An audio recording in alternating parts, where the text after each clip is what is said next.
take the blue pill. The story ends. You wake up in your bed and believe whatever you want to believe. You take the red pill. You stay in Wonderland. And I show you how deep the rabbit hole goes.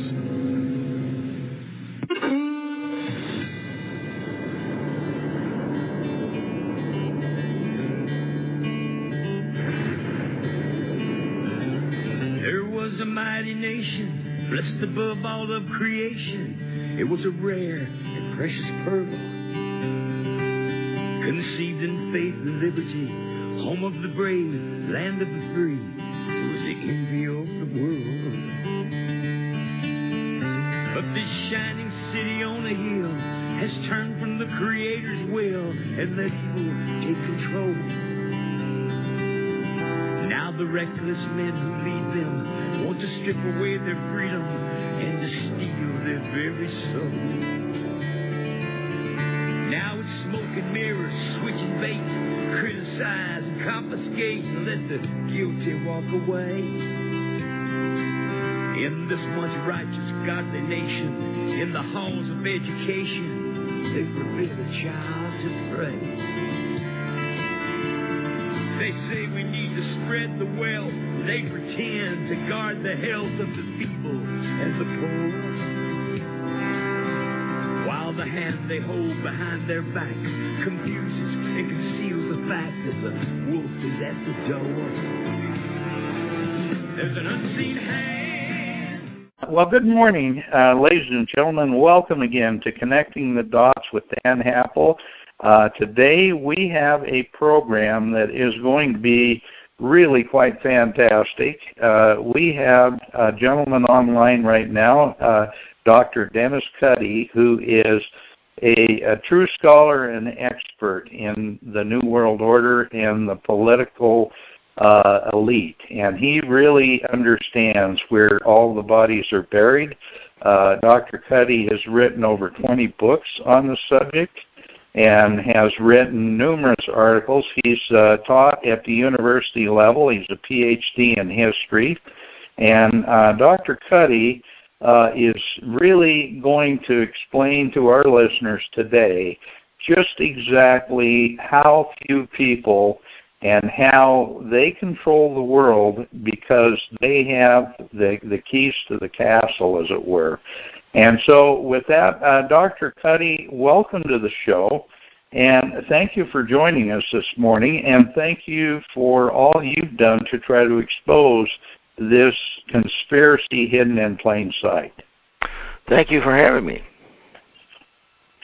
Well, I am always interested in people talking about how there are some of us that talk these crazy conspiracy theories. And the thing that I think you've found, and I've certainly found over the years, is that there's an awful lot more conspiracies than there are conspiracy theories. And the difference between a theory and a fact is that the facts seem to be playing themselves out right now in our public arena, and we have seen a change in our country that I think most people 20 or 30 years ago wouldn't have believed in a million years could happen to the United States. Yet here we are, and we're openly really supporting and touting communism and socialism in a big way.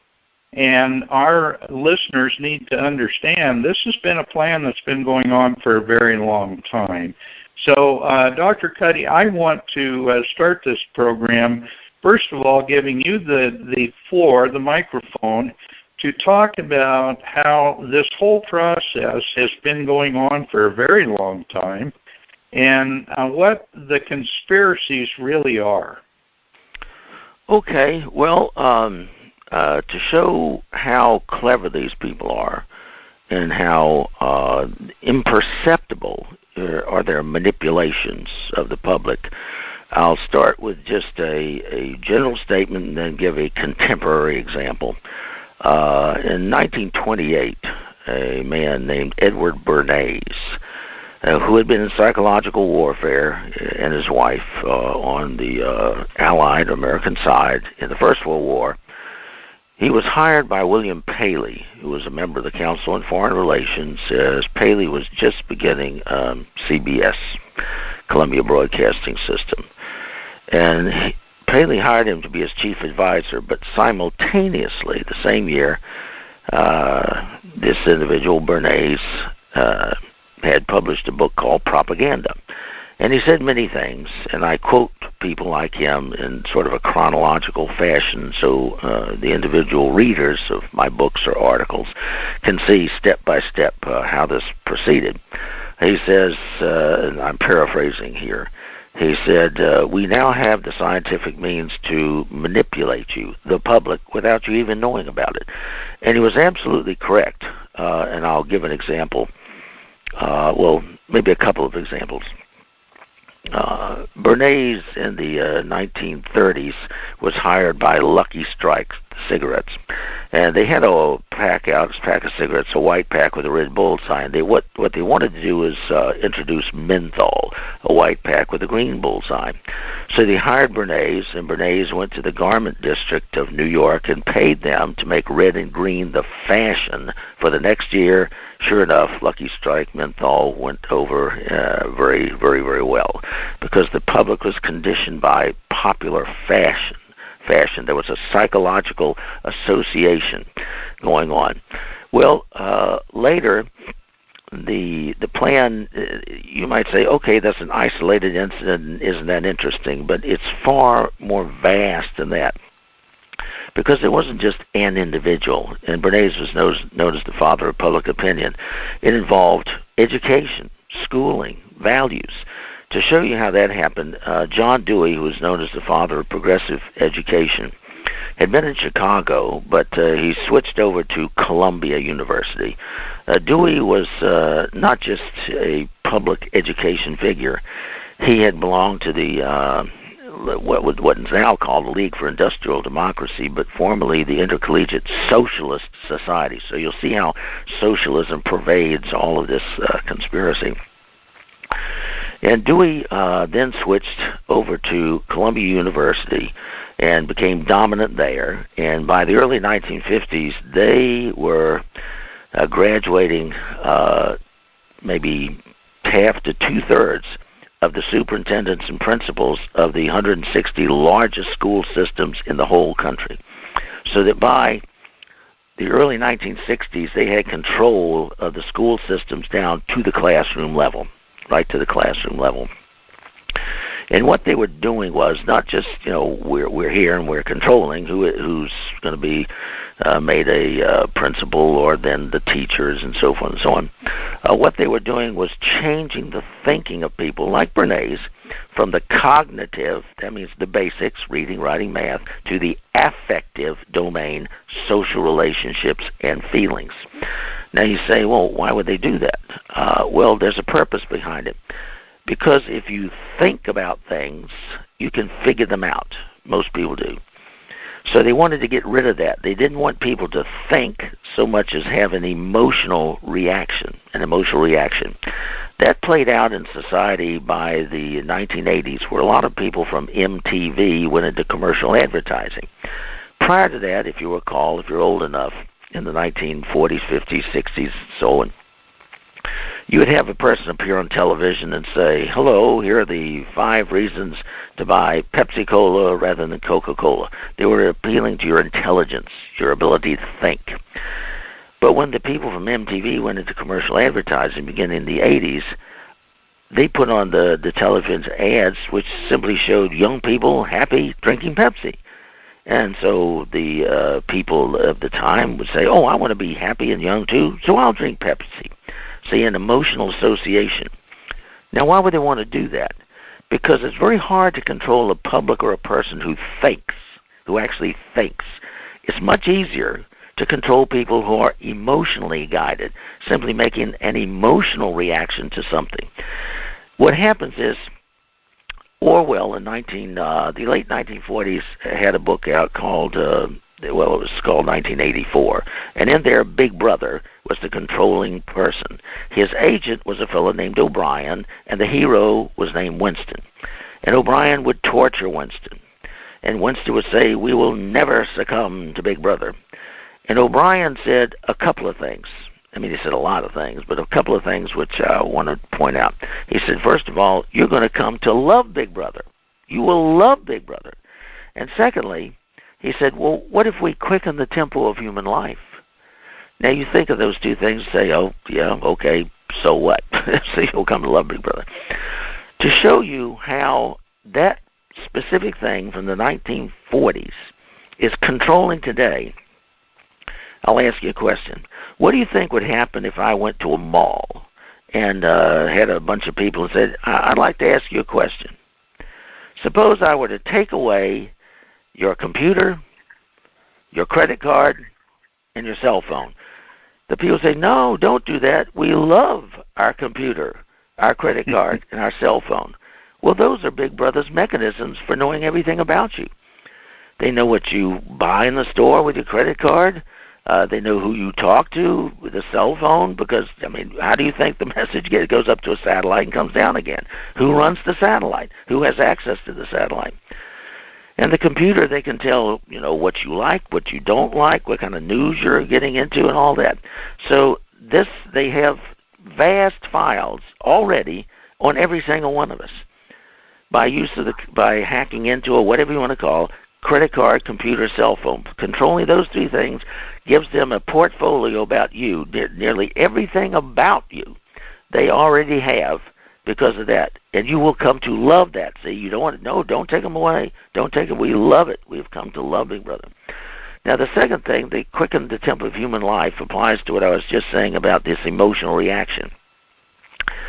If they quicken the tempo of human life, here's what happens. In the 1950s, you used to see on television these old-fashioned shows, Andy Griffith and Ozzie and Harriet and Leave It to Beaver, and nice family-oriented shows, right? Nice, slow pace.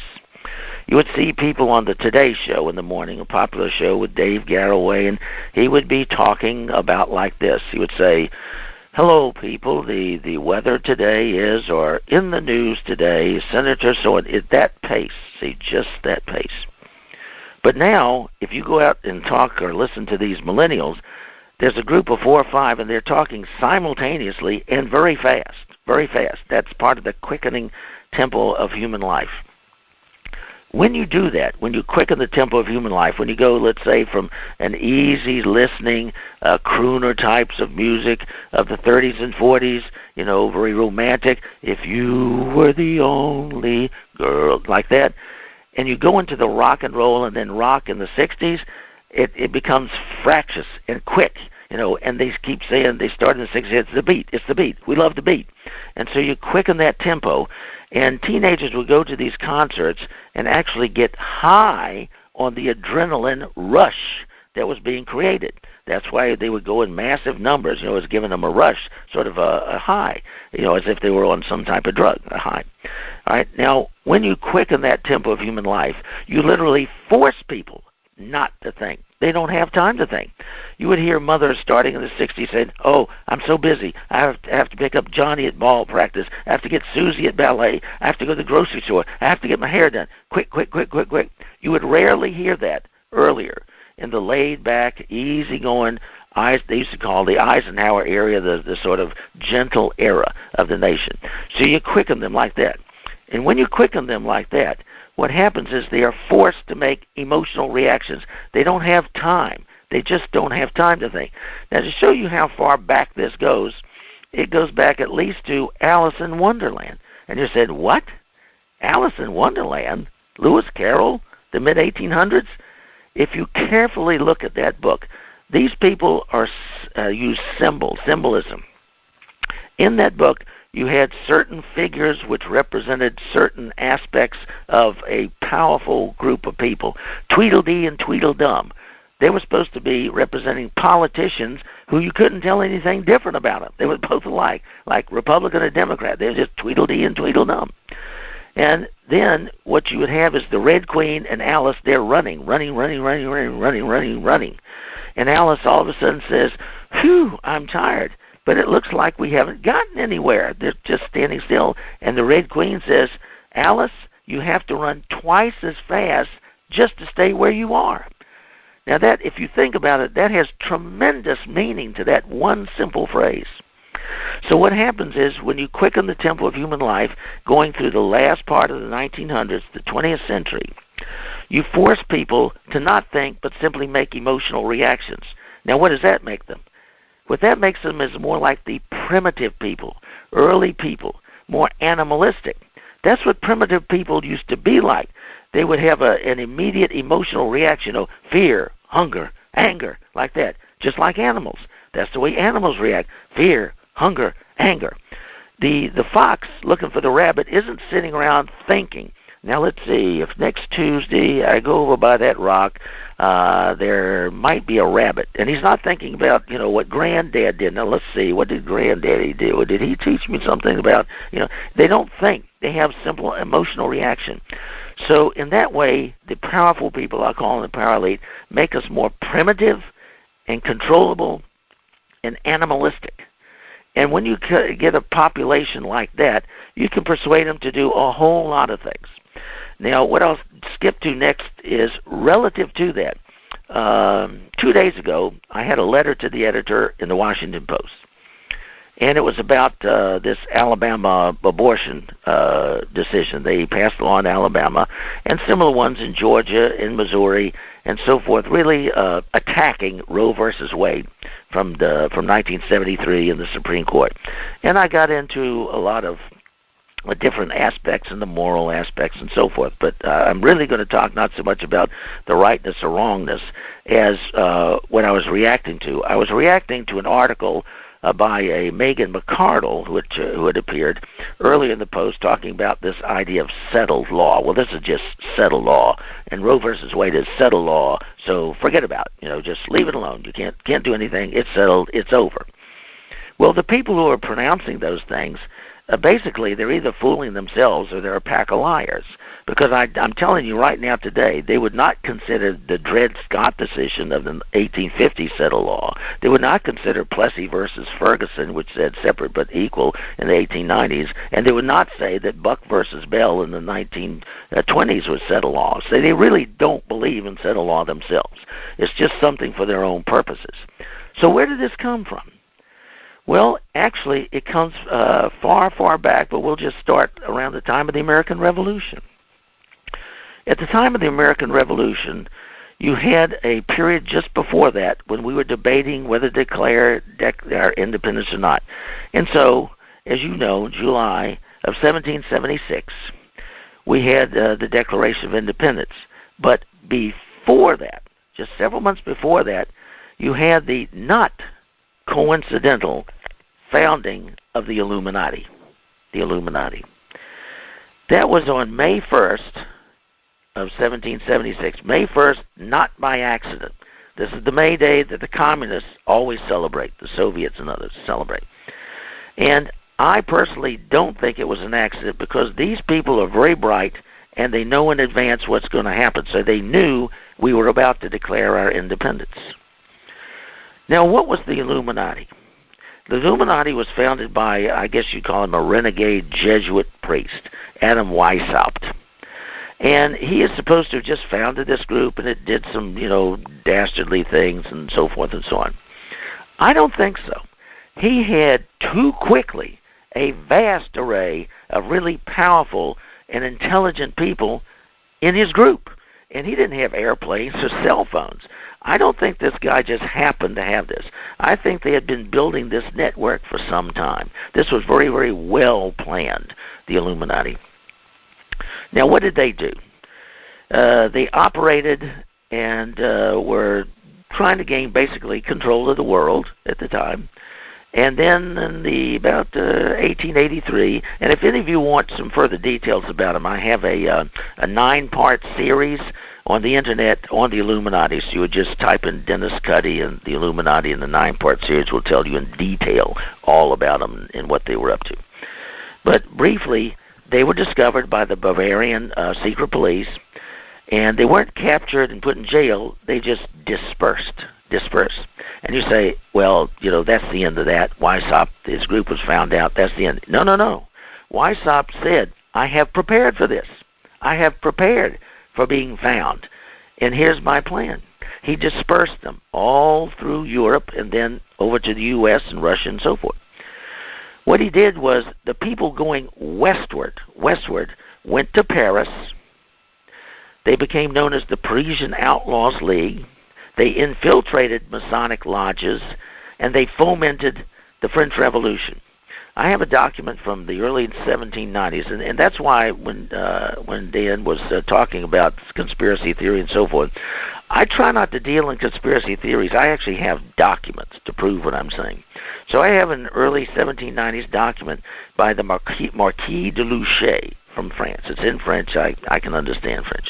I took 7 years. I've forgotten a lot of it. But anyway, and in there he is condemning this Illuminati who has infiltrated his beloved Masonic lodges. He said, these people are evil.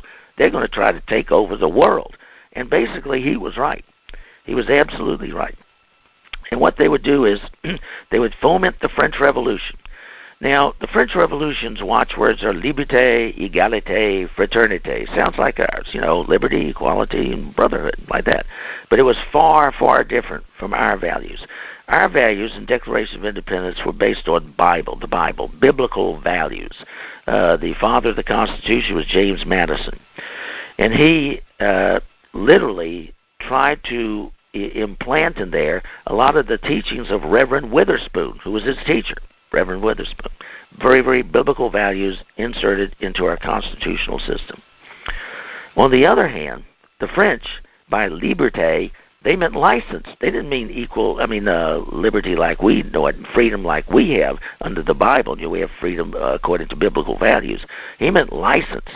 And to show you exactly how far that went, they actually put a prostitute on the altar of the Cathedral of Notre Dame in Paris, symbolizing that they weren't just overthrowing the Bourbons, the Louis the 14th, 15th, that dynasty.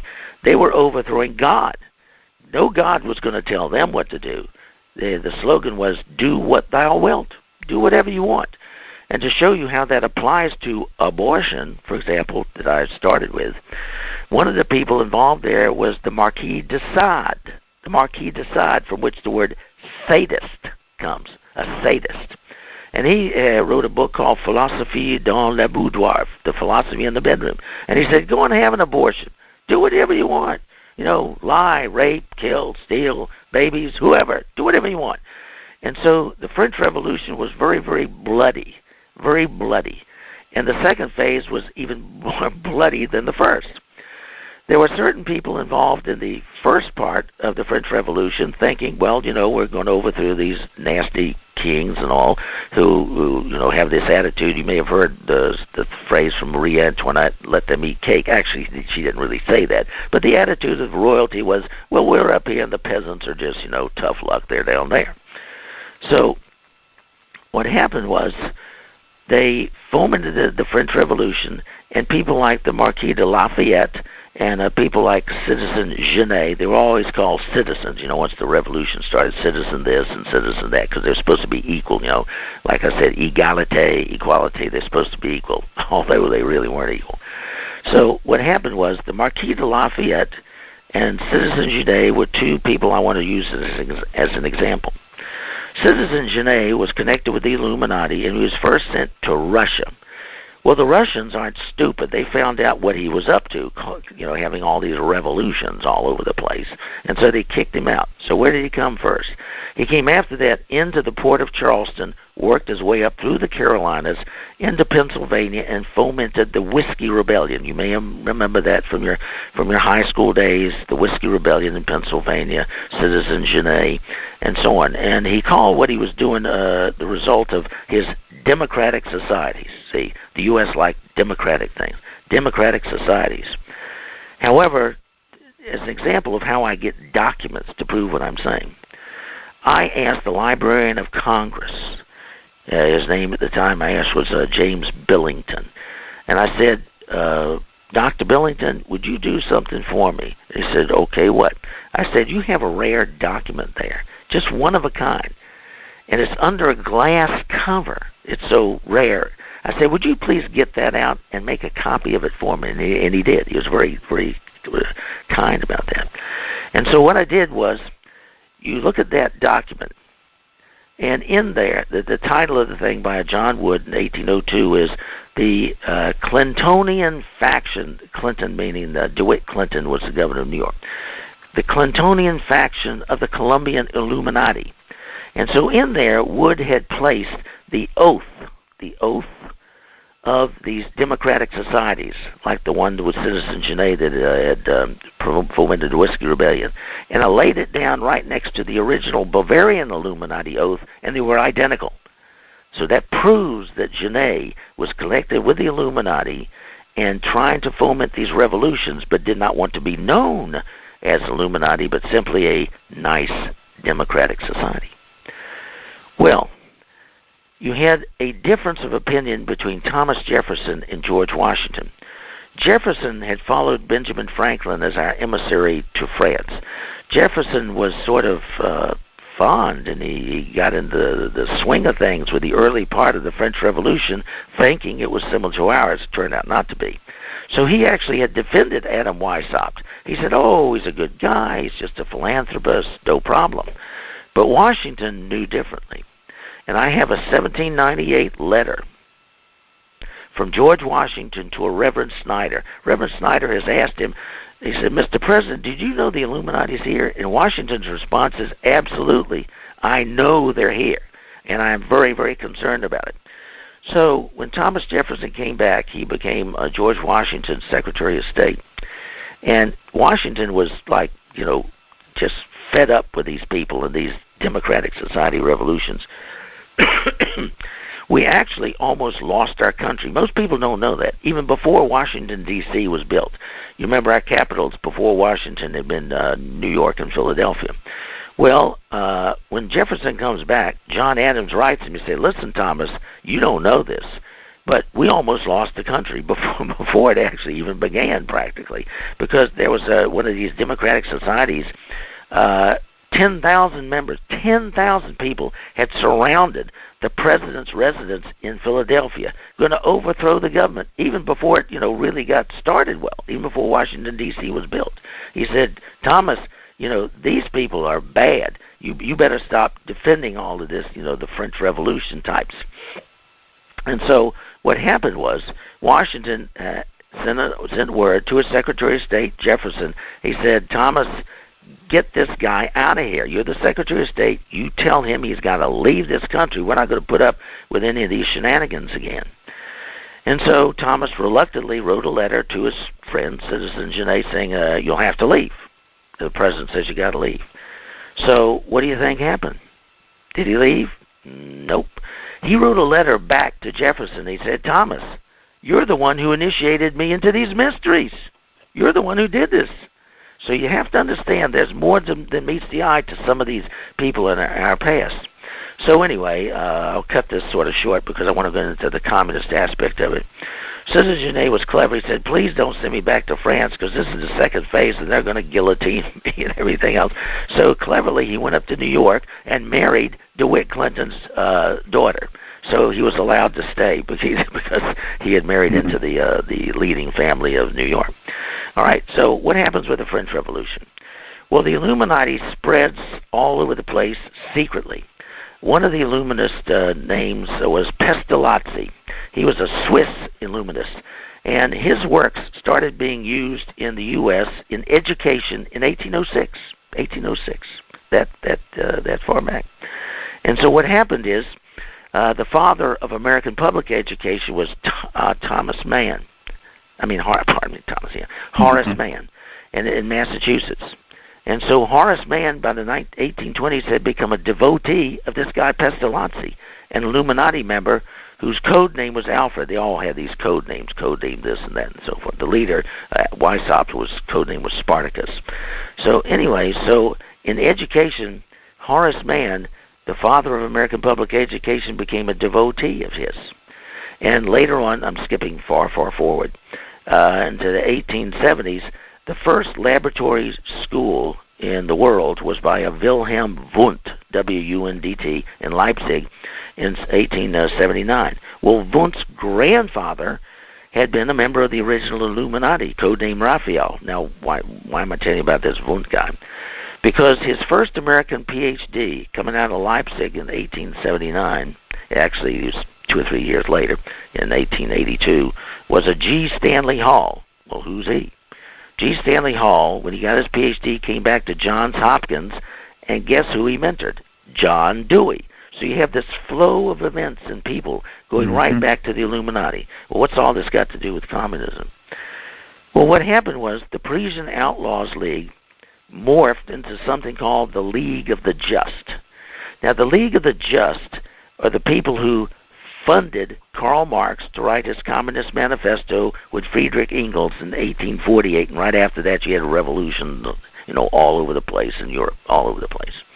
And people say, okay, well, he's the founder of communism. No, he is not. Remember I mentioned the Marquis de Lafayette? The Marquis de Lafayette didn't really want to go back to France anytime soon because it was the second phase. So he brought over here a woman named Madame Françoise d'Arusmont. She was a real, I guess you would call her, communist girl. And she was free love and everything, so she said, well, call me Fanny, Fanny Wright. And she and the Owenites, who had been union-type people from Britain, came over and founded the first commune way before Karl Marx. Karl Marx had to have all this stuff explained to him by Ludwig von Westphalen, his grandfather. Karl Marx was a Johnny-come-lately. So the first commune was founded by Fanny Wright and the Owenites, Robert Owen and Robert Dale Owen, in New Harmony, Indiana, in 1825. And you're saying, why? I mean, why Indiana? Why would you go to Indiana? Well, they wanted a place that was sparsely populated, but a state, so that they could get a person elected to Congress. To Congress. They wanted somebody in Congress. And so they did. They got Robert Dale Owen, one of the original founders there, to be elected to Congress. Now, why would they want to do that? Because what they were doing was part of a master plan. They started in New Harmony, Indiana, but 3 years later, in 1828, they formed the Working Men's Party in New York. So you have this Indiana and New York connection. Sounds strange, but it's not. Indiana was a sparsely populated area where they could do their thing and get somebody elected to Congress. But New York was the center of labor activity. So they founded the Working Men's Party, which was 20-some years before Marx even said, workers of the world unite. Workers of the world unite. The first thing was this Working Men's Party. Now, how do we know what they were up to? Well, they joined up with a big money man up there in the Northeast called Orestes Brownson. So there are three of them, the Owenites, Fanny Wright, and Orestes Brownson. Well, Brownson eventually woke up, and he said, oh, my goodness, what have I done? So he wrote a 20-volume set about his life, and in volume 19, I have a quote from there, where he says, I'm going to tell you what we were up to, because I'm tired of this nonsense. I'm a Christian now. I'm converting, and, I'm not going to do this communist stuff anymore. And say, here's what we were up to. He said we were going to do two things, control education and control labor in the country. In education, he said, the reason we were going to do that is we were going to get God out of schools, out of education. Before that time, you had the McGuffey readers, which were very, very religiously based. In Adam's fall, we have sinneth all. That's how you learned your ABCs. He said, we got to get rid of that. We're communists. We're going to get rid of it. And remember, this is before Karl Marx. We're going to get rid of that. So we're going to take over the schools. We're going to call them national schools. They'll be public schools. We're going to get God out of them. But we got to replace it with something. What are we going to replace it with? We can't just say dump God. So what they did was they were going to replace God with science. Science was going to be the new God. Now, how do we know that? Because that's what Robert Dale Owen was doing in Congress. He was founding the Smithsonian. That was going to be their new temple of science, the Smithsonian. But it was part of a long process. Once he got finished doing that, he became our emissary, I believe it was to Genoa. Rome is not the banking capital of Italy at the time. I believe it was Genoa. So anyway, he went there as the emissary, and they were fomenting revolutions, and money was the key, and so forth and so on. And I'm not going to go through too much of this, but the fact is there are all these interactions. Coming out of the French Revolution, one of the main revolutionists was a Saint-Simon, and he had a young fellow who was his secretary called Auguste Comte, C-O-M-T-E. Well, Comte, in the early 1800s, started to develop this, what he called a religion of humanity. Now, forget God. Get God out of this. We have a new religion of humanity based on what man wants to do, sort of like Eve and Adam. I'm going to do whatever I want to, despite what God says. And he called it a positivistic religion. He said that this is positive. It's a religion for man. We're going to have our own thing here.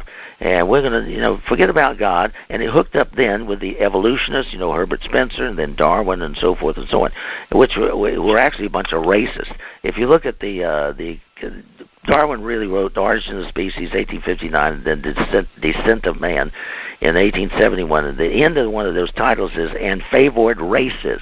He referred to the Aborigine people of Australia as apes. So these elitists were a bunch of racists coming up, to Margaret Sanger, the founder of Planned Parenthood. And most people say, "Oh, wonderful Margaret Sanger." She was a racist. She said there were dysgenic stocks. Jews were dysgenic. Southern European Catholics are inferior, and blacks are inferior. She had what's called the Negro Project, and so forth. So here they are. They proclaim themselves as enlightened liberals. We are wonderful. We care for people. But really, they were a bunch of eugenicists and favoring euthanasia. And the decision I mentioned, Buck versus Bell, was into forcible sterilization. Forcible. And Woodrow Wilson, who was our president during the First World War, had one of the most radical forced sterilization laws you have ever seen. But here he is, admired by the left and so forth. Mm-hmm. So, Dr. Cuddy, I hate to interrupt, but we're going to stop for a short commercial break, and we'll pick it up on the other side of that break. Okay. All righty, we're back from the break. Sorry that I had to stop you, but we had a commercial break that we had to get into. Dr. Cuddy, please continue with your thoughts. Okay, so what happens is there's a dialectical process. You might have heard of the Marxian dialectic, Karl Marx, or the Hegelian dialectic. So the powerful people saw us becoming independent with the Declaration of Independence. All right, that was the thesis. In the dialectic, you create the opposite. So they created the antithesis, which would be communism, Karl Marx, and then they would have what was called the synthesis. And the synthesis, ultimately, and we're approaching it, would be a world socialist government. World socialist government. And that's why I have in my books a cartoon from 1911. And it's from the St. Louis Post-Dispatch by Robert Miner. And in there is a picture of Karl Marx, and he's standing on Wall Street. And the people around him are Teddy Roosevelt, J.P. Morgan, John D. Rockefeller, and they're saying, delighted. They're shaking his hand. So you say, oh, they're shaking the hand of communism. No, under Marx's arm is a book. It's not his manifesto. It says socialism. Socialism. You say, well, why? Because monopoly capitalists are different from the rest of us, free enterprise capitalists, average people. Monopoly capitalists actually like socialism because they can control the politicians. They buy politicians. That's what they do. And then those politicians would enact rules and regulations and laws which would benefit them, the monopoly capitalists. Keep competition down. So John D. Rockefeller actually once said competition is a sin. It's a sin. They thought they control everything. We are the best and the brightest and all this sort of stuff. So what you have is people forming, let's say, the Soviet Union. But you have to remember, USSR is the Union of Soviet Socialist Republics. Soviet Socialist Republics. But we'll call them communism. And you say, well, this is horrible. How did this happen? We did it. The powerful people, the power elite did it. One of the members of the Federal Reserve was James Thompson. He actually put up $1 million of his own money. This is when $1 million was worth 20 or 30 today, for the Russian Revolution. For the revolution. Now, who was their supporter? Who was their agent? Who was going to do what was happening? Presidents like Woodrow Wilson don't do anything. They have handlers. The power elite had a handler for him named Colonel Edward Mandell House. Edward Mandell House, in 1911, the year before Wilson was elected, wrote anonymously a book called Philip Drew, Administrator. And he said in there, what we're going to have what we're going to do is socialism is dreamed of by Karl Marx. That's what we're planning. That's our plan.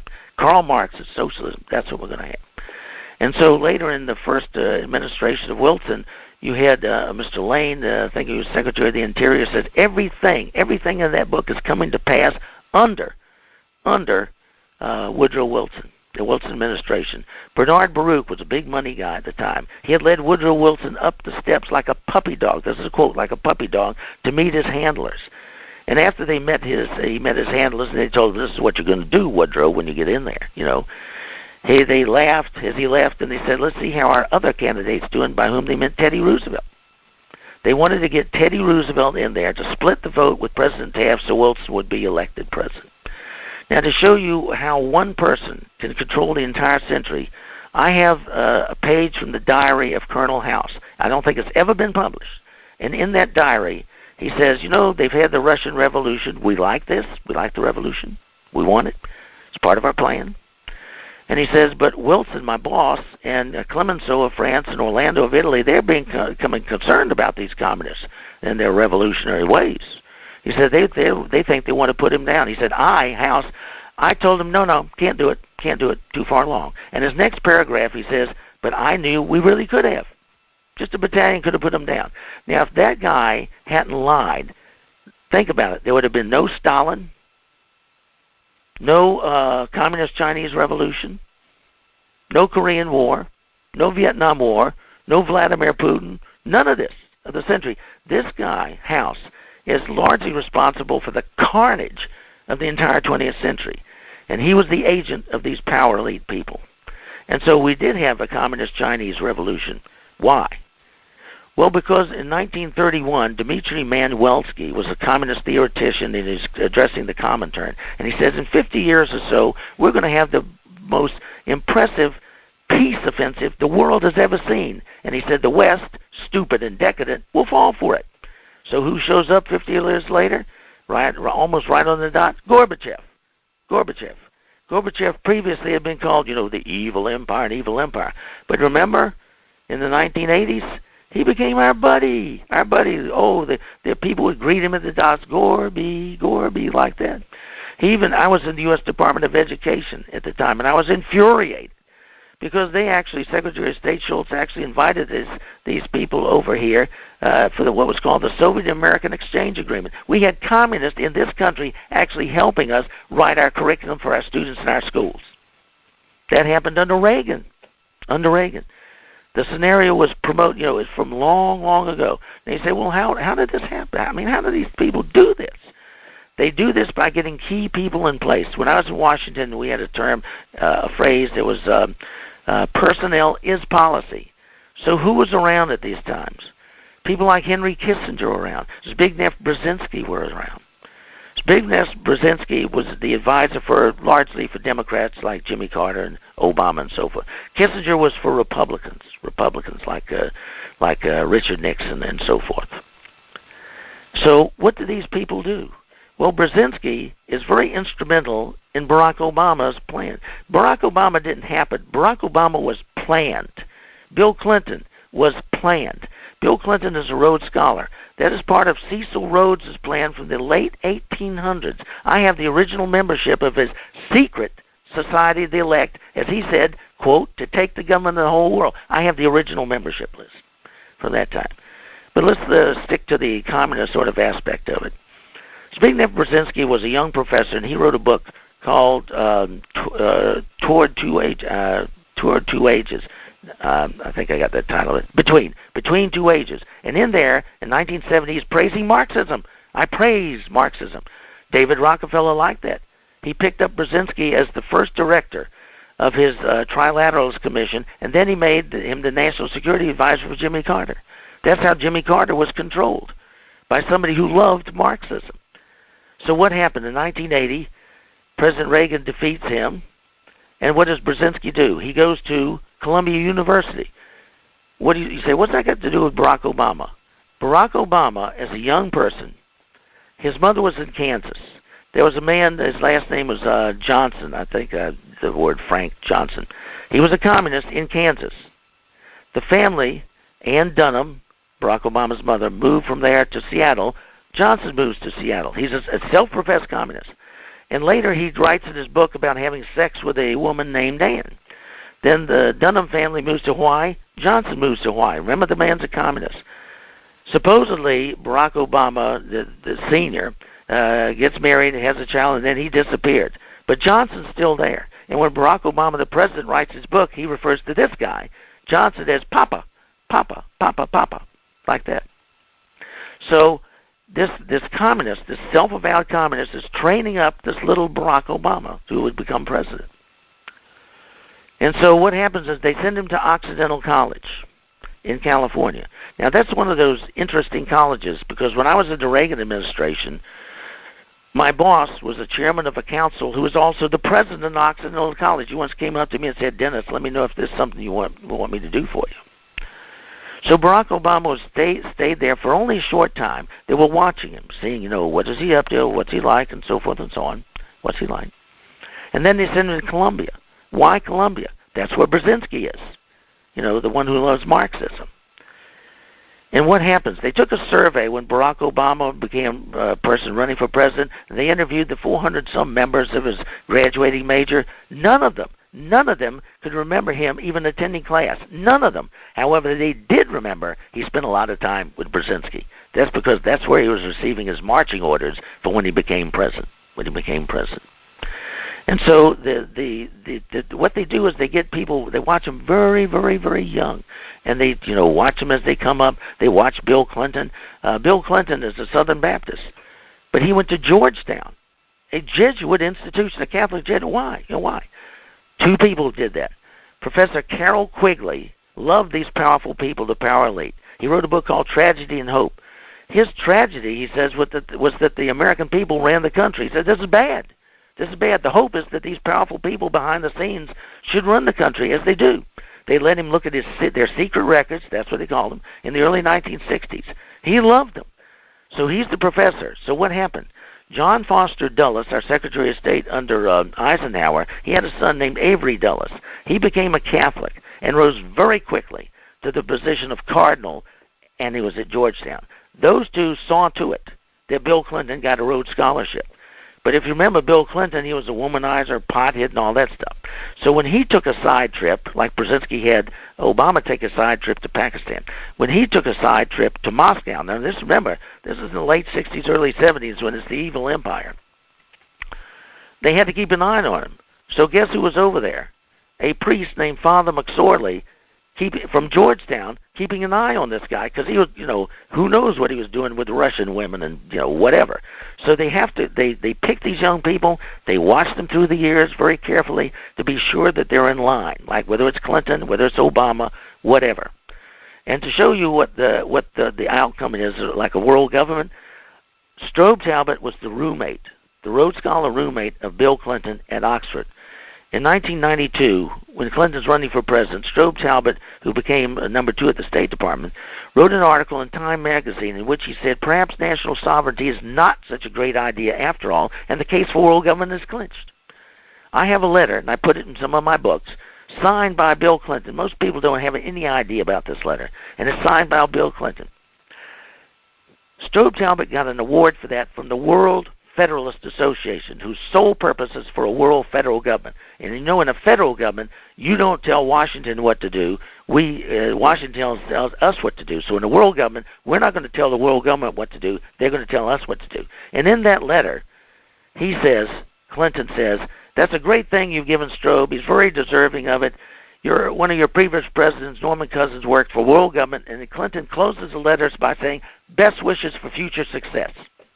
Best wishes for future success. No president should be saying, I want a world federal government, because that undermines totally our national sovereignty. But I have a letter where Clinton is actually doing that. He's actually doing that. So this plan goes far, far back. These powerful people control things. And I guarantee you, if I went out and asked the public, and I said something like this, I said, suppose I told you David Rockefeller was part of a secret cabal, internationalists who are conspiring against the best interest of the United States in order to form a more integrated global political and economic structure, one world, if you will. The people say, it's ridiculous. That's conspiracy theory nonsense. That's garbage. And it's also a quote out of his own book. Yeah. He actually said that in his own book, Memoirs, in 2002. At the end of what I just told you, he said, if that's the charge, I stand guilty and I'm proud of it. Have you ever seen ABC News, NBC, CBS, Washington Post, or New York Times reveal that? David Brooks wrote a long book review about that book for the New York Times, and nowhere in there did he mention it. Nowhere. Ask yourself, why not? Because part of his plan was to take over the press, and they did. Rockefeller and these guys were getting a lot of flack, and so they said, let's take over the press. So they said, well, we'll have to buy 300 newspapers. J.P. Morgan said, no, we ain't got to do that. We'll buy up the top 25 because the others just feed off of them. And so that's how they would control the press. And well, how do they control the press? Well, if you control it through your purchase, like they would be sneaky. They would go like through New Haven Railroad or something, which owned the Northeastern rail manufacturers and so on and so on. There would not be a direct line to them. It's sort of like Teddy Roosevelt. In your history books, Teddy Roosevelt said, he's a great trust buster. He's wonderful. No, he wasn't.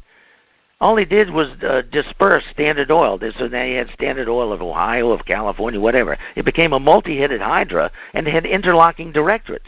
The same people who had been on Standard Oil, the Standard Oil he was busting, they simply dispersed. They became the Standard Oil Board of California, of Pennsylvania, of Ohio, and so forth, so on. So actually, he made it more difficult to control.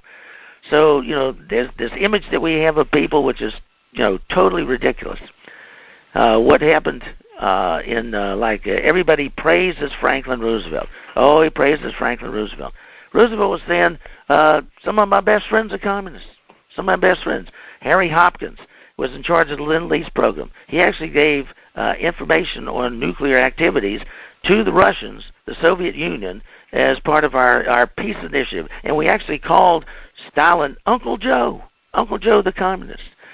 Same thing with the Chinese.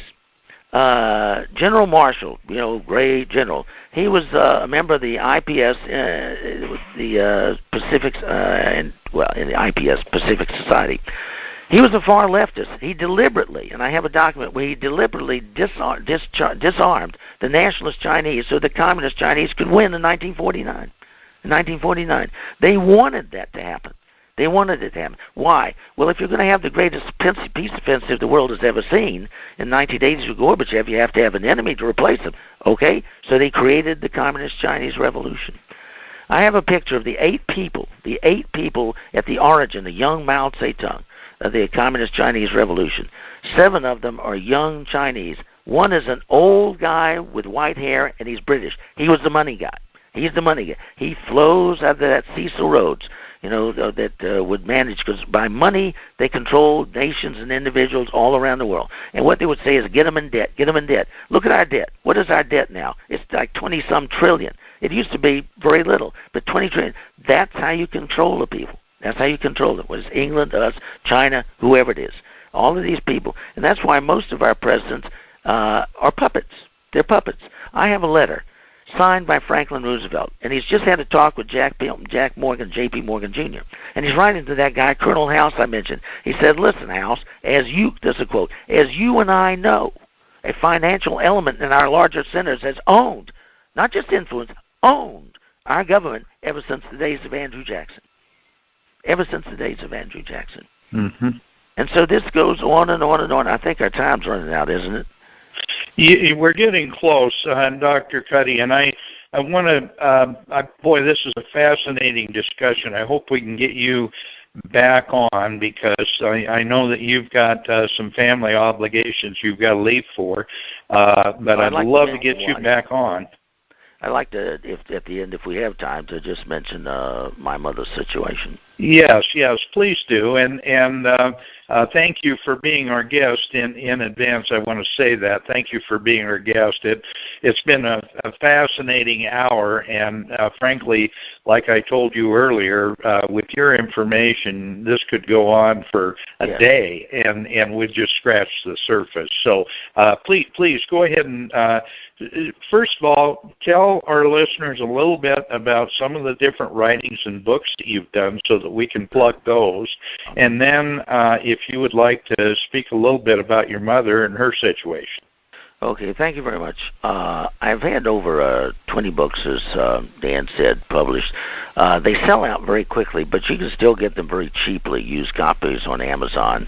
I started with one, about 1991, called Now is the Dawning of the New Age, New World Order, because that was a phrase that was becoming very popular at the time, and I was showing the New Age aspect and what it was doing, and the New World Order and how that was linking. You're not going to have just a one world religion, one world economy, a one world government, but there is a plan for one world religion as well. The term for that is syncretism. So this is a vast plan, and I show how the Baptist, for example, the last thing you think of is Baptist and socialism and all, but the first book I found, it was titled New World Orders by Samuel Zane Batten in 1919, published by the American Baptist Society. Of all places, saying we need a world socialist government. So this is Methodist, Catholic, Buddhist, whatever. This thing involves everybody. Then I was able to obtain, like I said, the secret society membership list. So I wrote a book called Secret Records Revealed. There was so much involved that I had to do a sequel, an even larger book called The Globalists. Then I started looking at specific things that were happening as examples. So I would look at 9/11. I think I had the first book published on 9/11 called September 11 Prior Knowledge, and there's a lot of stuff. I have an article I hope is coming out at the anniversary showing what you have not been told, what you have not been told about that. And then there was so much to that I had to come out with another one called Cover Up, and I go into even more depth about that. Then we come to the period of what was happening in general in the nation, how they were controlling us mentally, education, socially. So I did a 3-part book series on that, National Mental Health Program. Then there was another one called Mental Illness, and then the 3rd volume, Mental Health, Education, and Social Control. And I would give very, very important quotes in there and revelations, documents. Like people would say, oh, come on, they're not controlling us. Oh, yeah. John Rawlings Rees was a big name vice president with something called Tavistock, one of these big think tanks in England. And he wrote a book in Mental Health, that's the name of the journal, 1940, in which he said, we have made a useful attack on 2 main professions, education and the church. Education and church. Well, what's he mean? Well, I'll give an example. Shortly thereafter, you had Alger Hiss, the communist spy, in our government, very, very prominent, and he was responsible for selecting the first head of the World Health Organization, Brock Chisholm, a Canadian psychiatrist. And so I got, in 1946, the journal Psychiatry, the February issue, and in there, Brock Chisholm, as the new head of the WHO, was writing different things. And he says, you know what the real problem is? The real problem is this concept of right and wrong that parents and preachers are teaching our children. We're going to get rid of that. Now, this is the head of the World Health Organization. And then Sir Julian Huxley became, he was a Fabian socialist, became first head of UNESCO. UNESCO, a really nasty group, which had a Toward World Understanding series of about 10 volumes around 1950 or so, where it said parents are teaching their children to breathe the poisoned air of nationalism. We can't have that. We have to have little globalist citizens. And if you think, well, that's way back, who cares? No, I have a document from Seattle's public schools, the Seattle Memorandum. It's the Rockefeller Project. And his private memo says, hey, look, this globalism term is, the parents, the right wing's catching on to this. We got to change it to multiculturalism. See, so what I do is not just say this is happening. I actually try and show these documents. And so then I wrote a book called The New World Order and the Rise of Techno-Feudalism that covered largely the Obama years. Because what we're going to have is a return to the old-fashioned feudalism, but it'll be a high-tech. You remember, feudalism didn't have a middle class. It had the elite, the dukes, the earls, the barons, the kings, and the knights, and all that stuff. And then there were peasants, just plain peasants planting potatoes. Well, that's what they want to make us today, but in a high-tech era. So what's an example of that? If you look at, like, China, for example, one of my articles is called Looming Economic Disaster. You can see that online. And in there I put a picture. It's in Beijing, and it has this beautiful skyscraper where the high-tech, well-paid people are. But if you look down below, on the grass are these 2 peasant women cutting the grass with scissors, not a lawnmower, just scissors, clip, clip, clip. So what their plan is to beat us on the brains aspect at the top and beat us with a labor price and competition on the bottom. They actually, you remember when Henry Ford began, he had the assembly line and he had different the division, brake division, so forth. China has actually done that with whole towns. Putian would make like most of the tennis shoes in the world. Another one, Zhenzhou, I think it's called. They would make most of the jeans, the laptop computers in the world. So what you do with education, you'd start, little Timmy or whatever the Chinese want or something would say, 2 tennis shoes plus 2 tennis shoes equals 4. Everything was done in terms of tennis shoes. So by the time that child got out of school, he knew everything there was and could way outcompete any American manufacturers in tennis shoes or laptops or making blue jeans or whatever it is. So they because it's a controlled society. I talked to the head of U.S.-China links a couple of years ago, and she had just made her, I think, 600th visit or something to China. And she said, you know what I've done? I've just visited a school over there. It has 10,000 students. They get to school at 6 in the morning for calisthenics, and they don't leave until 10 o'clock at night. They're going to beat us. In India, the same thing. There are 50 million students in high school in India and China. 50 million. They're taking 4 years of algebra, 4 years of geometry, 4 years of trigonometry, 4 years of calculus, and they're integrating statistics with it. They're taking 4 years of biology, 4 years of chemistry, and 4 years of physics. You try and find an American student who's even taking 1 year of physics and calculus. It's very hard. They're going to beat us to a pulp in the near future. No, Dennis, you're absolutely right. I know that you're at the end of the time that you have with us, but would you please take a few seconds, really a few minutes, to talk about your mom? Okay, I appreciate that. My mom has just become 95, and the hospital gave her the wrong medicine and really hurt her badly, and she wound up, she fell out of her bed and whacked her head and fractured ribs and so forth. But what it did was make her an almost comatose condition. She's not dead now, but she's lost the use of her legs. And what I'd appreciate is if your listeners would just look at GoFundMe, and her name is Peggy Cuddy, Cuddy, and you'll see a video about just a 4 or 5 minute video of how they discharged her. This isn't how she came. This is how they discharged her. She's just gone in there for urinary tract infection, and this is what the way she came out.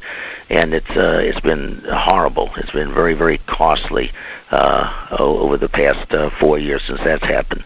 So I'd appreciate it if your listeners would just take a look at that. There's a little description of what happened, and I would thank them from the bottom of my heart for any help they can give her. Okay, well, I appreciate that. Dennis, and I also want to mention to our listeners, this would be a great opportunity if you've got a prayer circle or you have an opportunity. This lady needs your prayers as well. So, absolutely. Dennis, thank you for being our guest, and let's plan a time that we can get you back on very, very soon because, like I said, you just barely scratched the surface, and I don't know anyone who spent more time studying and researching all these different subjects. And you obviously know where the bodies are buried. So, Dennis, thank you for being our guest. Yeah, we didn't even get into Oklahoma City and what really happened there. Oh, we've got a ton of stuff to talk about. All I can say is I look forward to the next time you're a guest on Connecting the Dots. And with that, we need to move into our commercial break. And we'll pick it up on the other side with Paul Dreesen. Thank you, Dennis. I appreciate you being our guest. Thanks for having me. All righty. Thank you. And we are, as a people, inherently and historically opposed to secret societies, to secret oaths, and to secret proceedings. For we are opposed around the world by a monolithic and ruthless conspiracy that relies primarily on covert means for expanding its sphere of influence. It was 1776 when the founders signed the writ of independence from the Brits. It was revolution. Now an enemy from within would enslave us all again and deprive us of our rights in the Constitution. Restore the Republic. Wake up, it's time to understand. Restore the Republic. We're losing our freedom in the land. Paul Dreesen is our guest for the second hour of Connecting the Dots with Dan Happel. And Paul's been a guest on our program several times before. Frankly, it is never often enough because, Paul, you are a gentleman who really, really understands the New World Order. You really understand the subject that we're talking about today, and that is controlling the population, controlling people, and controlling the agenda that is really in charge of what's happening in the world. And so with that, Paul is a fellow at the CFACT, which is a Committee for Constructive Tomorrow. He's a senior policy analyst there. He's also involved with Congress of Racial Equality and the Heartland Institute. And Paul is a very accomplished author, and he is someone who I believe our listeners, I've had a lot of comments when you were on our program before, Paul, and I just want to thank you for being our guest again. And what Dr. Cuddy was talking about leads perfectly into the subject of eco-imperialism, which you wrote a great book on, and how the Illuminati, the New World Order, the powers that be, the power elite, whatever you want to call them, are doing things that are so counterproductive to what they're supposed to be doing to take care of all of society. Of course, they wrap everything in all these glowing, warm terms, and in the meanwhile, they're doing the exact opposite. Paul, welcome to the show, first of all, and then thank you, and please tell our listeners a little bit more about yourself and some of the books that you've some of the writings that you've done, not necessarily books, but some of the writings, and then let's get into eco-imperialism. Well, Dan, that was a nice introduction, and I thank you for it very much. It's nice to be back with you. My background is energy, ecology, geology, environment and resource law, and years spent in the public policy arena dealing with climate change and energy and all sorts of related topics, minerals, forest fires, anything that's in the realm of modern environmentalism and human development, access to technologies, and battling the people that collectively have tens of billions of dollars available to them to contest us, people in Middle America, people in the developing world, and so forth, but to bring into a battle against us tens of billions of dollars on their side, and a lot of government and a lot of media people to essentially control every aspect of our energy, our lives, our livelihoods, our basic rights, human populations, agriculture, transportation, communication, access to information. They want to control every aspect of our lives based on their crazy ideas about energy, fossil fuels, climate change, organic foods, and so forth, biotechnology. And so I've been writing about this for quite a few years now. Eco-imperialism, Green Power, Black Death was my first book, but I've written other books, some of them with Ron Arnold, some of them on my own, and talking about the green machine, essentially, and the power and money it has, talking about climate change, biotechnology, and various other topics. And I've written many hundreds of articles at this point tackling those same topics. The battle goes on. It's for the hearts and souls and livelihoods and lives and freedoms of all of us. And the other problem, of course, that I have with these folks on the other side is they want all power and control, but no accountability for anything they do, whether it was deliberate or just a screw-up. No transparency for what they're doing, and all of it based on their utopian ideas that must never be exposed to the light of day in terms of their real impact, or whether or not there's a scintilla of evidence to back up the claims they're making about climate change or biotechnology. So it's a huge battle for our lives, our livelihoods, our capitalist free enterprise system, and the freedoms that we have long enjoyed. I'm glad to be involved in the battle, and I'm glad you're with me, Dan.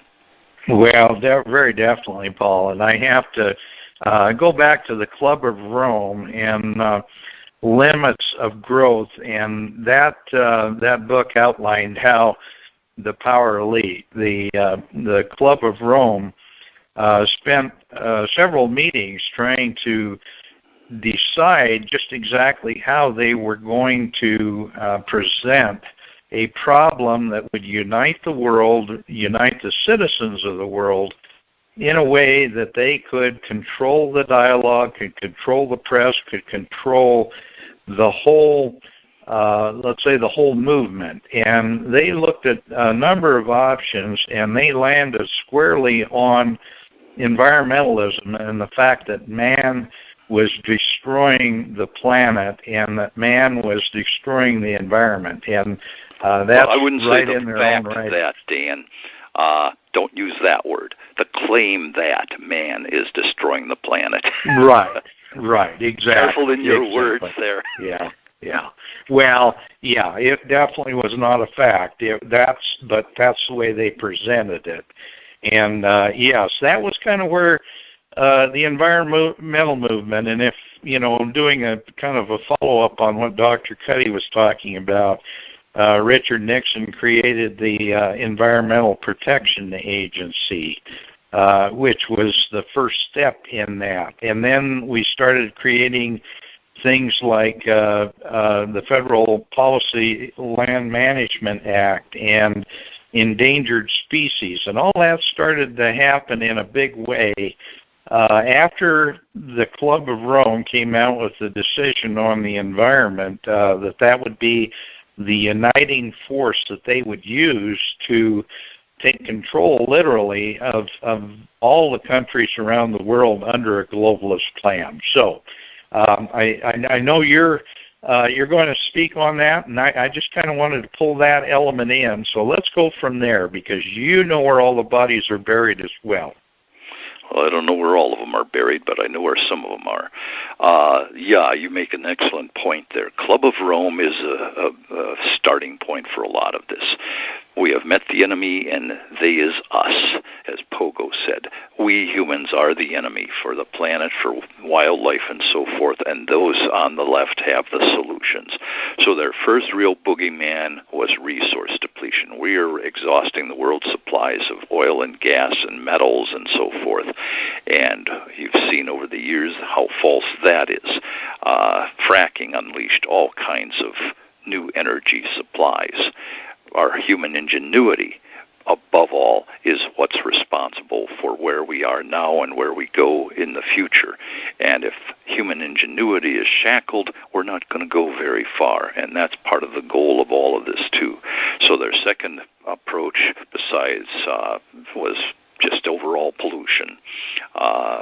We are poisoning the planet with all these modern technologies that helped to lift people out of the abject poverty and disease and malnutrition that haunted people worldwide, blocked our access to longer lives for thousands of years. And then all of a sudden, as we started using fossil fuels in the 1800s, we started raising living standards and lifespans, and that's where we are today. But they don't want that. They want to control populations. We've got too many. They don't want to kill off themselves or their kids. They want to are happy with killing off lots of other people, especially dark-skinned people in developing countries. Too many people on the planet.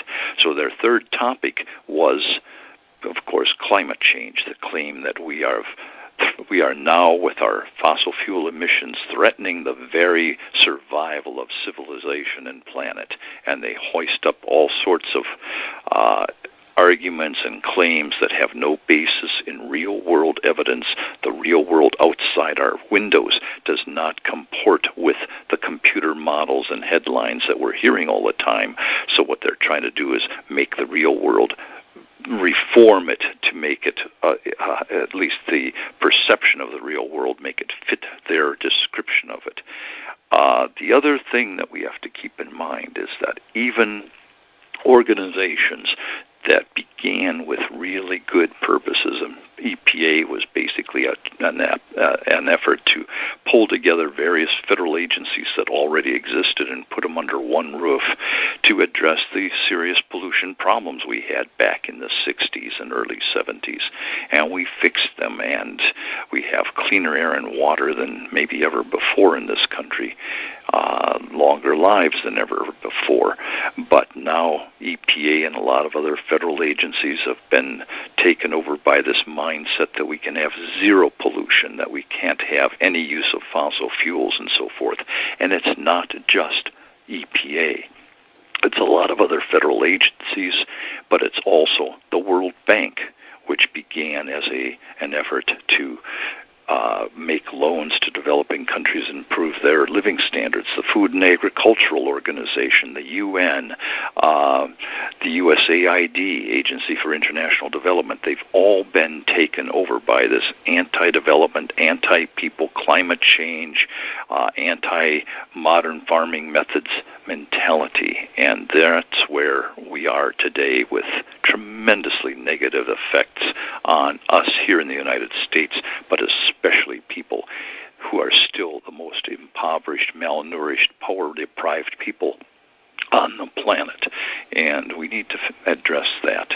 So I'm here today to hopefully get to the bottom of some of this and chat with you about it. Well, thank you, Paul, and that's a great lead-in. One of the things that you mentioned is your eco-imperialism, the green power, black death, because that is a really important book, because it shows how the same people who are talking about us destroying the environment and how, they're being so thoughtful about third world countries. It's of course the boogeyman is always the developed countries, not the underdeveloped countries, but the developed countries, and yet they're using their environmental programs to stifle development in the undeveloped countries, because let's face it, they want us all back in the Stone Age. That's really where they want us, with a handful of them controlling the whole process. They've got the technology. We have, as you mentioned, and certainly Dr. Cuddy mentioned, technocracy, where they have so many capabilities to control everything that we do, everything we see, everything we buy, everything we produce. They have the ability to control all those things.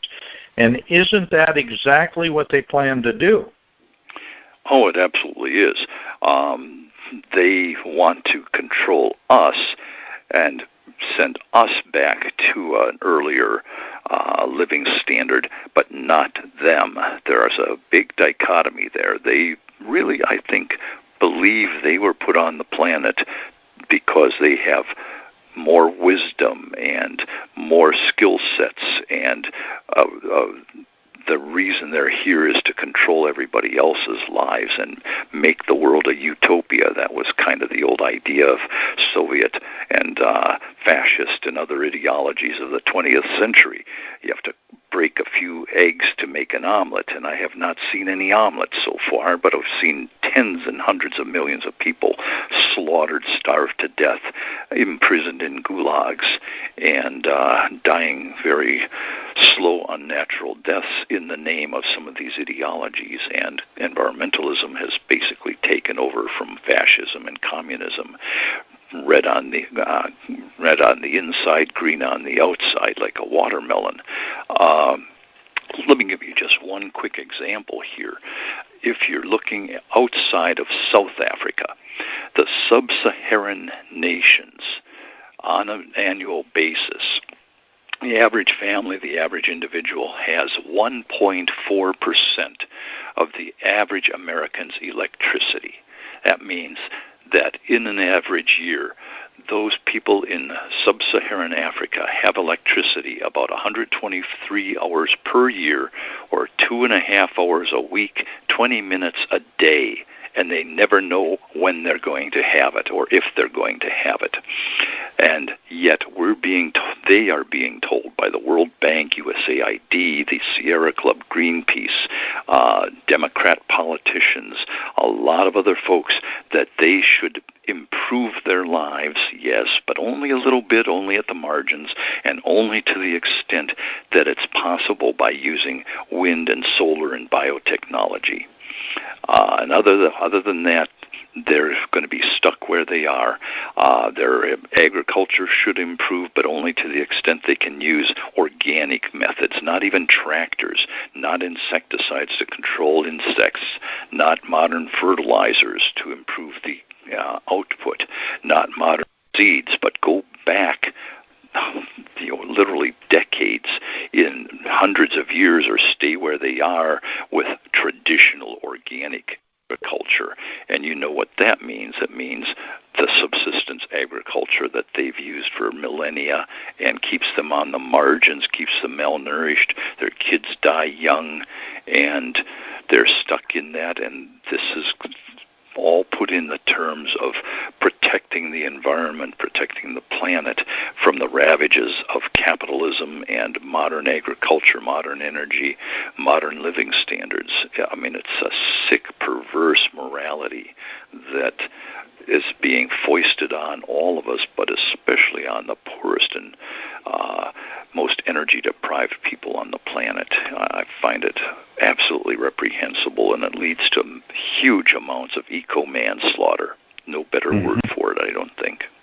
Yeah, I think that's a perfect term. And we see in Venezuela a perfect example of a very, very wealthy country with tremendous natural resources, and just exactly how communism and socialism can destroy the most productive economies and the most viable economies. And now the people literally starving to death, going through trash heaps and trash dumps just to get enough food to try to survive. And there's no excuse for that. But yet they continue to push this globalist agenda, which is a melding of communism, socialism, and capitalism into a common world government. And quite frankly, they're destroying the good parts of our system, which is free markets, and bringing in these socialist programs that destroy our ability to advance as a civilization. Yeah, absolutely, and I'm glad you brought up Venezuela. One of my neighbors grew up in Venezuela and managed to get out, and her parents in the last few years managed to get out just ahead of the things really falling apart. And I have to add a little bit of levity to this. I don't know if anybody in our listening audience has heard of Ava Martinez, but she's an 8-year-old girl who impersonates Alexandria Ocasio-Cortez and her Green New Deal ideas and so forth. And she was talking about some of this the other day. She said that she was talking about social media, and she said, well, do you realize that social media, the short term for social media is socialism, and socialism is a great program, and the most successful socialist countries in the world are Venezuela and Facebook and Twitter. Anyway, she just goes on with these little rants. It's absolutely hysterical, but by the same token, she's reflecting the kind of mindset and wisdom and concept of reality that Ocasio-Cortez and her like-minded colleagues and followers are actually trying to foist on us in the real world. So the hilarity of this little Martinez girl's political commentaries is offset starkly against the reality that we're really having to deal with in so many parts of the world, and it's being advocated and advanced by the lefty people in this country who think they're onto something, think they're so smart, so much smarter than the rest of us, and they should be in charge, and everything's going to be hunky-dory, just like it is in Venezuela or Russia or some of these other fine places that we could have grown up in if we weren't so lucky to be born here in America, or at least have a chance to grow up here in America and live here. Yeah, exactly. Paul, I hear the break coming up. We're going to break for our commercial break, but we'll pick it up on the other side of the break. Okay, we're back from the break. And well, that was a quick break. It was a quick break. You've got sponsors that give you so much money for 2 seconds worth of break time. Exactly. Well, I'll let Brenda edit all these things out, but I had to have that pause so that we could insert whatever we need. Again, our guest for this second hour is Paul Dreesen. Paul is a fellow with the Center for let's see, I've got to get that right, as CFACT. I know the Committee for a Constructive Tomorrow. There we go. CFACT, yes, yeah, because we believe in improving not just the planet, but the people on the planet, and we all live here together.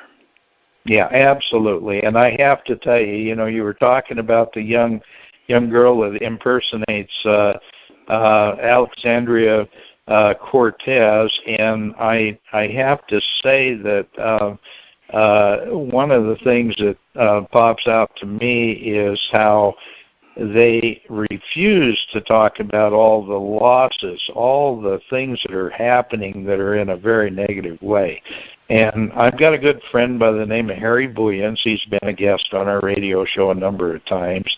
And Harry is a PhD physicist from South Africa who fled because of the takeover by the communists, and that really happened under Mandela. It happened with Mandela.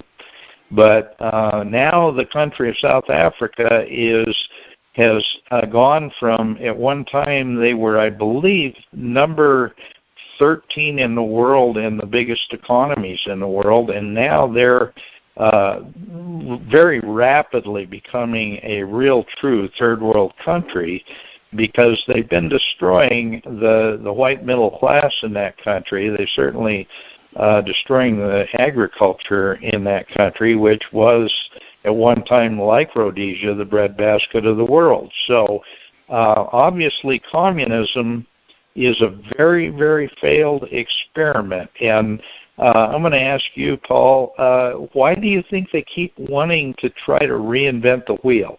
It's pretty obvious that the system fails, but it doesn't fail if people can figure out a way to control it. Am I right with that? Well, if we go back a little bit, Rhodesia and South Africa were both pretty nasty systems with the whites on the top of the heap in a pretty much apartheid system. And thankfully, South Africa at least got a pretty good transition from that into Nelson Mandela's government, which was well run for the most part and really tried to put the past behind him and charge forward into the modern era. But Mandela's successors didn't have his commitment to honesty and transparency and just giving everybody the equal opportunities to move forward. The governments there have become so corrupt they can't even get a modern power plant built anymore on anywhere near the schedule, and yet they're still so electricity starved, even in South Africa. They could be a shining light, and they're far from doing that right now. I think we have to recognize where Africa has been and the colonial powers that in many ways improved things but also held people back and were somewhat racist in their approaches and their policies and the way people lived. But now, as with so many other parts of the world, there are these tremendous opportunities. We've seen governments that work. We've seen technologies that work, fossil fuels and other energy technologies that have lifted billions of people up out of poverty and disease and malnutrition to the kind of living standards and lifespans we enjoy here and in Europe and Australia, Canada. And yet you've got a whole cadre of people who only see the negatives, and most of the negatives they see there are products of their fertile imaginations, because the negatives don't really exist in the real world, or they can be addressed by proper forms of government and personal responsibility and ethics. But it's all being corrupted. It's all being done with lies and secrecy, no accountability for the people that screw up or go out and deliberately try to harm people's lives and livelihoods. There's a tremendous amount of oppression and suppression of ideas by people like you and me and conservative thinkers, and whether it's on college campuses or it's social media, there's a massive effort underway to shut down people like us who have, like Prager University or What's Up With That, for a climate website. Anybody that has an opinion different from the hard left viewpoints needs to be silenced and maybe prosecuted and jailed for having those different points of view. You even hear members of Congress like Sheldon, or I call him Torquemada Whitehouse, demanding prosecution and jail time under RICO standards and laws for people that doubt climate change, is the way they put it, or deny climate change. And of course, we don't deny climate change. What we doubt and deny is this notion that dangerous man-made climate change has suddenly become an unprecedented problem, that somehow our fossil fuels and our carbon dioxide emissions, what we exhale and what makes plants grow, has suddenly become a dangerous pollutant that must be rooted out by eliminating fossil fuels.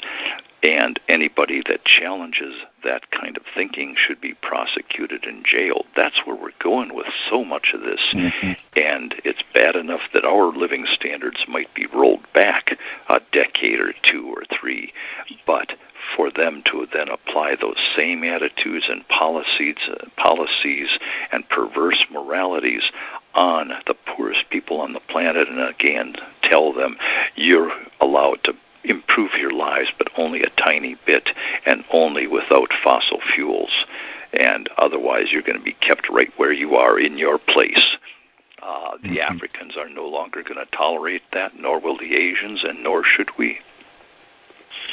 Right. Well, one of the things that comes out of all these discussions is the fact that the Illuminati, the power elite, the people who want to create all these programs are the biggest racists and sexist and everything else in the world. I mean, these are the people that are trying to destroy large segments of human population by controlling everything they do and everything they eat and everything about them.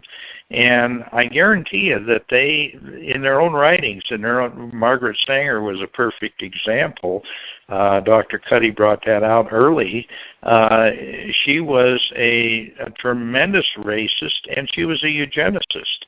And this is the kind of people that have been creating the scenario, and yet they're trying to paint us the conservatives who are trying to return to a constitutional government and a land where individualism and responsibility, personal responsibility, are something that we have as a society, and they're trying to destroy that. Do you see that as being one of the reasons behind a lot of these programs is the fact that they really are racist, and they're trying to figure out a way to destroy everyone that stands against them, and then they're going to get rid of anybody they don't like? Yeah, there's a lot of that happening. I mean, you look at the environmentalist movement.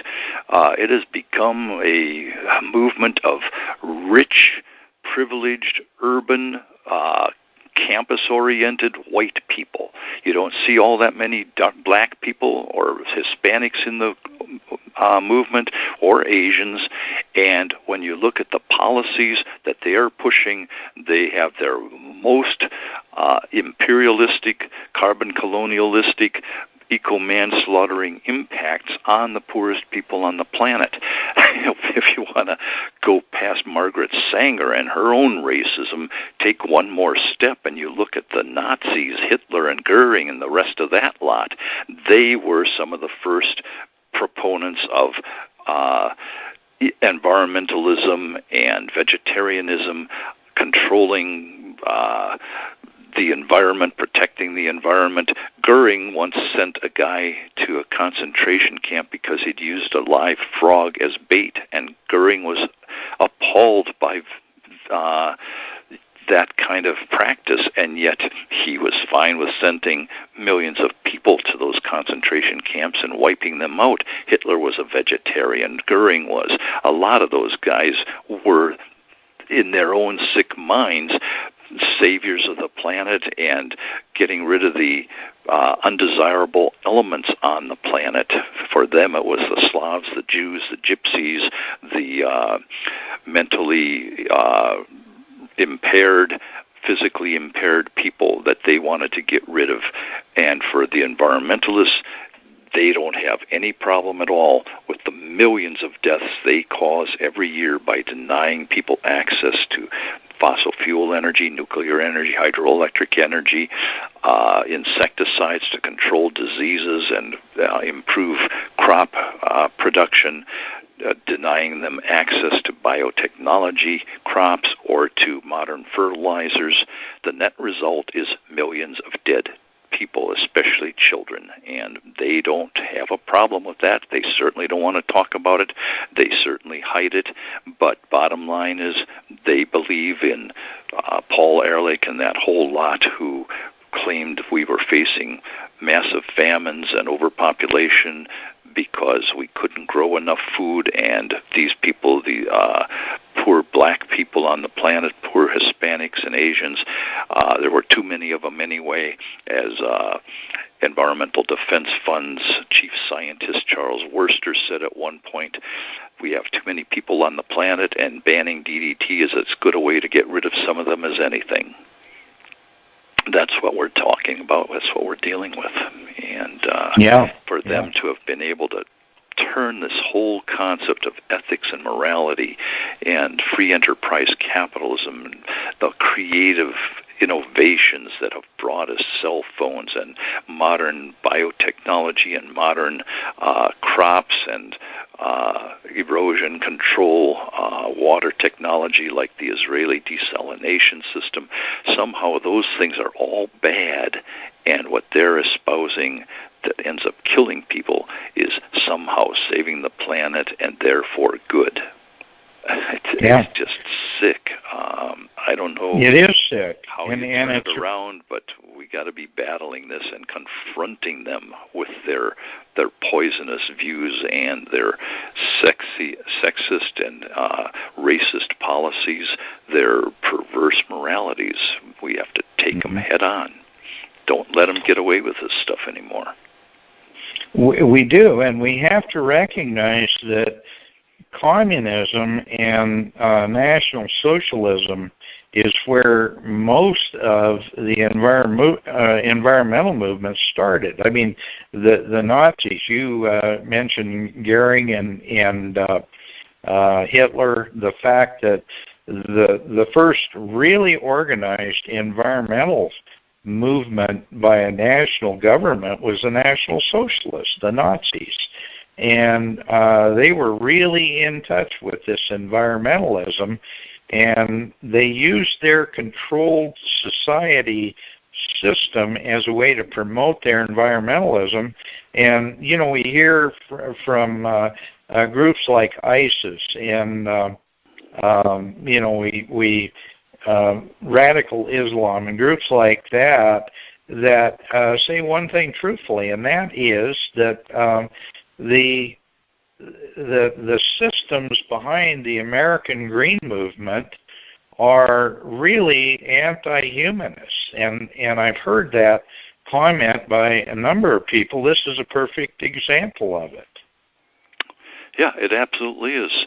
And we go back again to the most brilliant environmentalist strategy ever developed, which is climate change. This notion that human beings somehow have suddenly acquired the ability to control the climate, and if we just get rid of fossil fuels, we can set the Earth's temperature at whatever they determine is the ideal or proper temperature.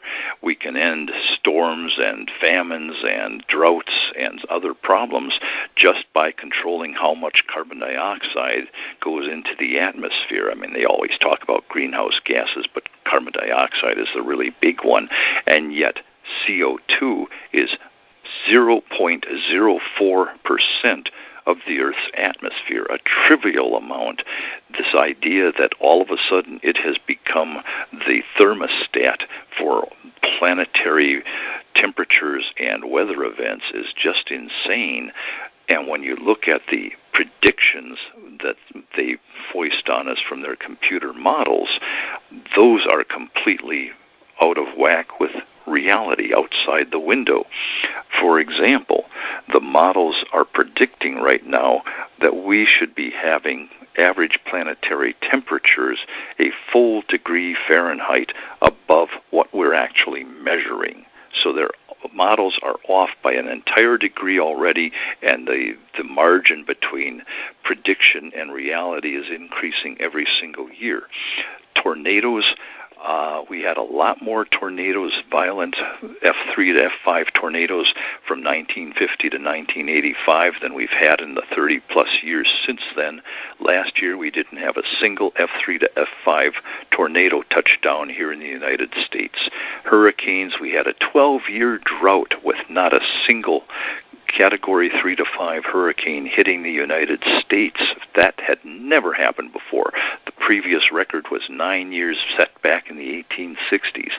So everything they're predicting is not happening out there in the real world, and yet the headlines keep pounding on the same claims over and over, and they're being used to justify the Green New Deal, which would eliminate our fossil fuels, our driving, our air flights, our modern homes, give government control over what temperature you can have your home set at, how many miles you can go in a particular year, and what kind of agriculture we can have, what kinds of industries we can have. And meanwhile, keep this in mind too, the rest of the world, particularly China and India and all the developing countries, are under no obligation to reduce their fossil fuel use or carbon dioxide emissions. And they're not going to. They realize fossil fuels are the only way forward. It's 80% of U.S. and world energy right now is fossil fuels. We get rid of ours, we're going to just send our living standards back by decades. One of the reasons the Australian Conservatives won this last weekend is because they kept pointing out that Australia's total carbon dioxide emissions are less than the annual increase in carbon dioxide emissions just from China. And yet Australia was being told it needed to eliminate its carbon dioxide emissions and fossil fuels and industries, while China and India and the rest of the Pacific Rim nations just increase theirs on an annual basis forever and ever until they decide they don't need to do it anymore.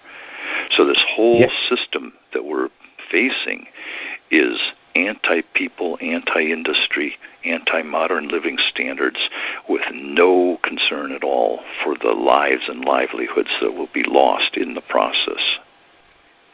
You know, that's exactly right. And it is almost verbatim the outline of UN Agenda 21. If you look at the Green New Deal, it's almost line for line identical to what the Agenda 21 policies are outlining for the industrialized countries. And I have to say, it's fascinating to me that they attack all the industrial countries, and they also attack those that are the free countries, countries that have capitalism and more individual liberties, and yet they give a free pass for all the socialist and the communist countries. And that tells me that it's not about the environment, it's about politics. Oh, absolutely. And it's a really sick form of politics as well. Politics should be designed to improve people's lives and work out compromises and improve living standards for people around the world, and it's been co-opted, corrupted, demoralized, I guess you can say, in terms of moral standards, not just in this country, but in so many other places, all driving the same insane green agenda that is so anti-human and really anti-environment, because when you look at the impacts from wind and solar and biofuels and batteries and all the approved energy technologies, their environmental and human impacts are far worse by orders of magnitude than anything you can lay at the feet of fossil fuels or nuclear power. The land involved, the environmental impacts, the human rights abuses that are engaged in routinely by China, for example, with developing its rare earth and cadmium deposits that it owns or controls around the world.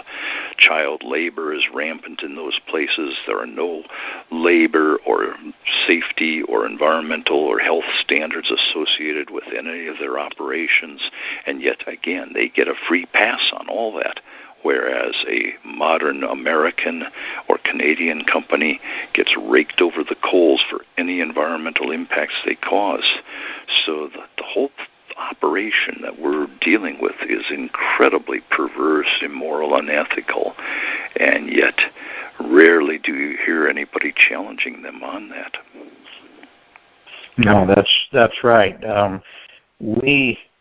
We're seeing a total flip-flop on who the polluters are. Of course, we've always recognized, Paul, you've mentioned this in your writings, is that the industrialized countries, the wealthier nations, are the ones who have the ability, because they are wealthier, to create the environmental limitations and controls that improve pollution, that improve the resource depletion, that improve the things that they're attacking as being a proof of capitalism as a failure.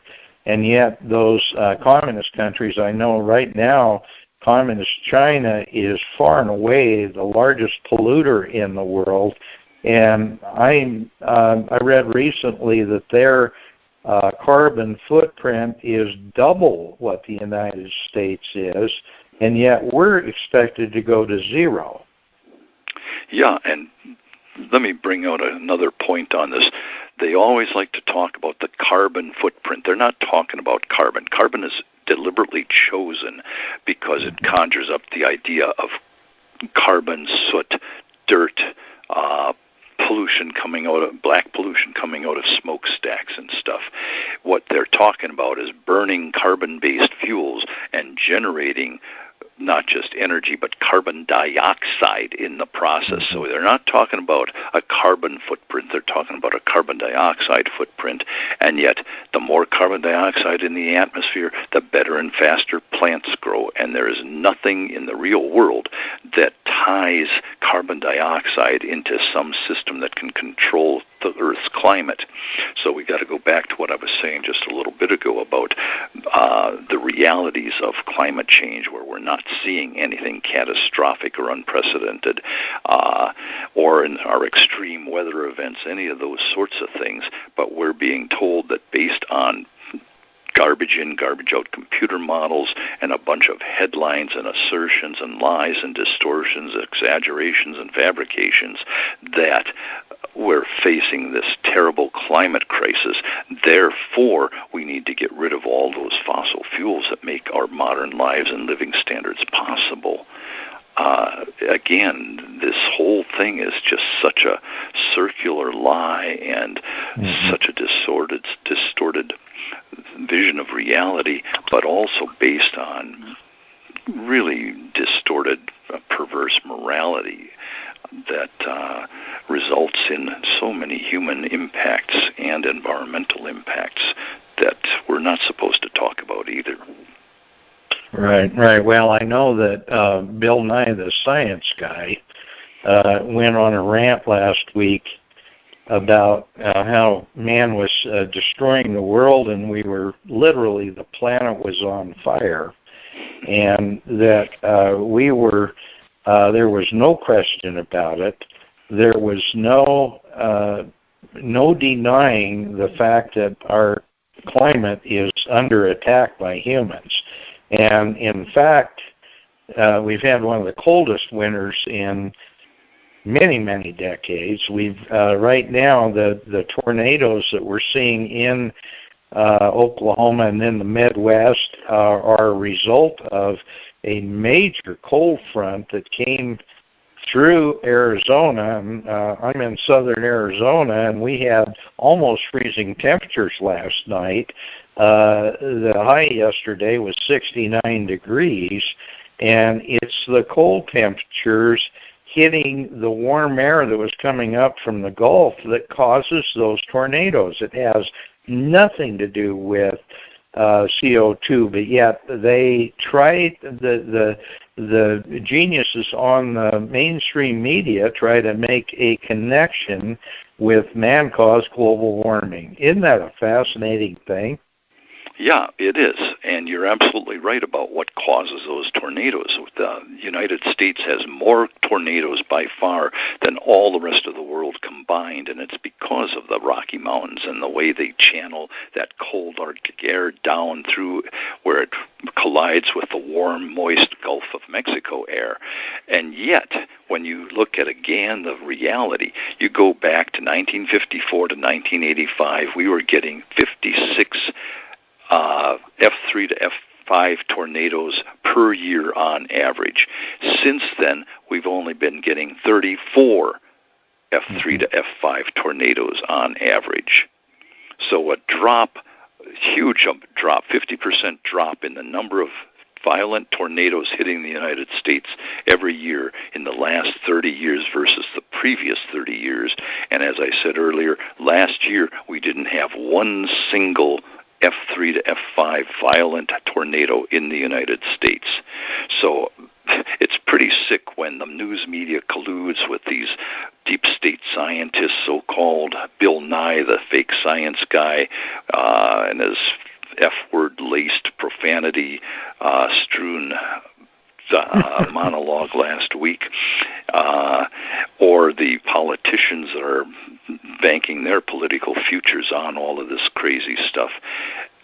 You've watched what's really going on out in the world, and it's completely different from what we're seeing in the media, in the political circles.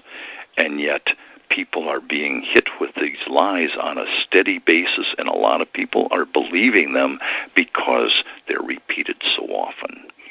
No, and absolutely. the bottom line is the policies being advocated to save us from this non-existent problem would be devastating for the United States and the whole world. It will. It will. Paul, I hate to say this, but we're running out of time. I know that it's been a while since we've had you on, and we need to get you back more often. I hope you'll return and we can continue this dialogue, because there's so much to cover here, and you do such a wonderful job of covering it.